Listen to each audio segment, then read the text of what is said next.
I don't like it. I do not like it at all. This is just, to me, broken on so many levels. I mean, creating a court order that effectively says to a company that you have to breach your users' privacy just seems beyond the par. And again, my position on this, I'm not on board with the whole copyright the exploitation thing that's being argued in the court of law by all of these entities.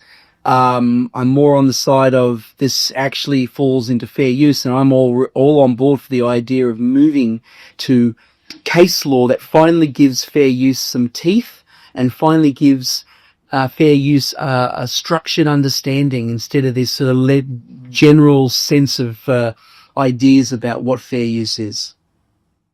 This is the biggest issue that could actually discourage people from ever going down the AI track. It has a potential, already said, AI back. It is, as far as use by people, we're all concerned about privacy. We're fed up with privacy.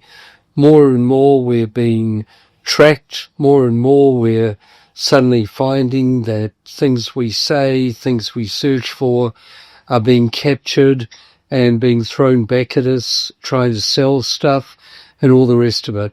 And here we now have a judgment which is actually saying that if you talk to people... We should probably say what it is, right? Because I opened, obviously, with my hard opinion, but it's a court order, right? That's come in around OpenAI demanding that they keep every chat log, every nature of interactions with it, and also even the ones that get deleted.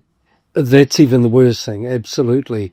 And there are already been question marks. I mean, some of the so-called private browsing that you do, there have been questions as to whether actually it is private or whether it's being held somewhere. We don't quite know how much of our email is held by companies that could be searched for.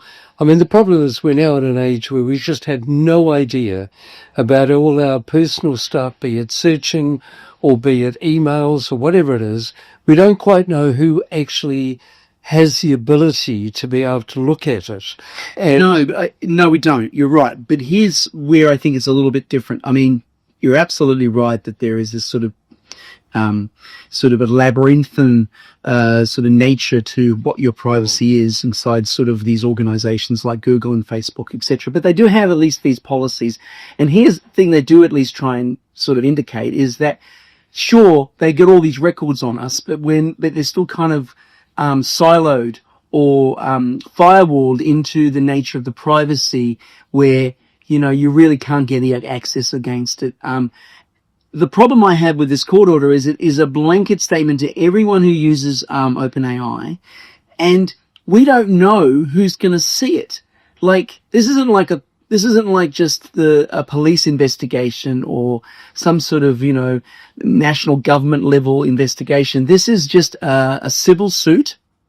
It's a bloody civil suit by the news entities. I think, is it the New York Times this one's wrapped around? And it's a civil suit, so it could be just any old lawyers looking at this information. I mean, these are the places people are pouring out, as we've touched on in our newsletters and we've touched on Creative Machinas before. This is a place where people are actually doing all sorts of very personal interactions with the chatbots. All of that's been captured and kept. Absolutely. And I think it, again, is one of my hobby horses. Any old Tom, Dick and Harry can come along and look at it. One of my hobby horses, constant hobby horses, is that legislators and judges do not understand technology, or they're way behind with technology. So, judges are quite often saying you have to keep all this information that is available to the court, because in making the judge's judgment, they need all the emails in a particular case, right, or they need a particular summaries that have been given to police interviewers and so forth. They want all that material so that they can actually make a judgment on it.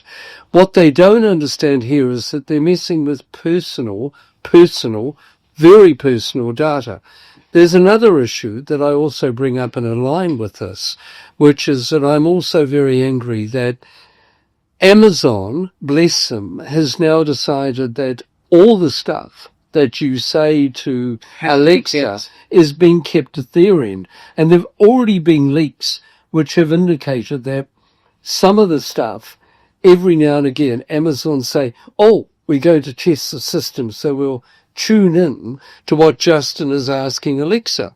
Now, I'm sorry, but there has to be some sort of guardrails on this, because if I am talking personally to ChatGPT or I'm talking to Alexa, I don't want someone in another country many kilometers away to actually be listening in. I mean, it's a bit like if I ring you, Justin, and we have a personal conversation, I don't expect that to be some judge in Massachusetts or something or other to be able to read the transcript. Yeah, but do you want to hear something, Nigel, do you want to hear something even scarier?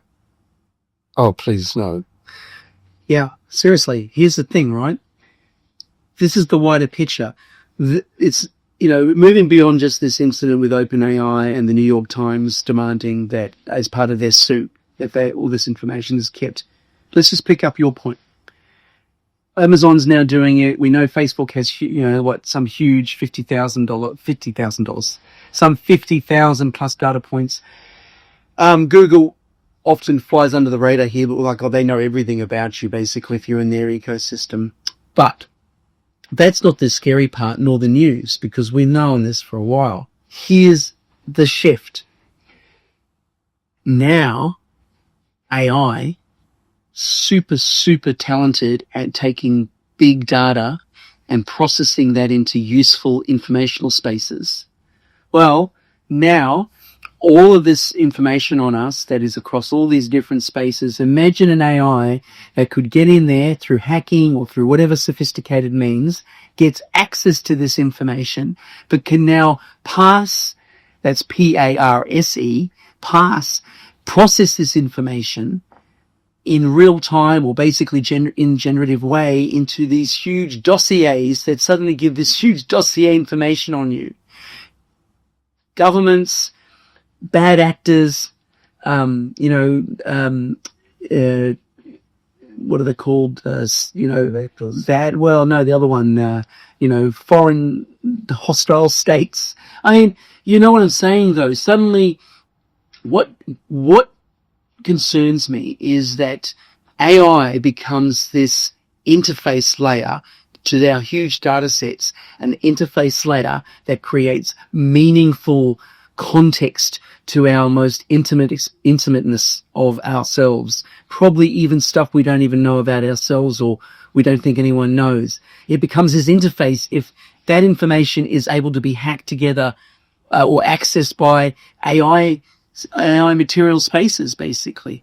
Justin, look, I'm sorry. I've got to go. There's 3 people in a uniform waiting at the door, waving my chatbot records. I can see them. We've got handcuffs. I've got to go and talk to them. I'm sorry. They apparently want to see me.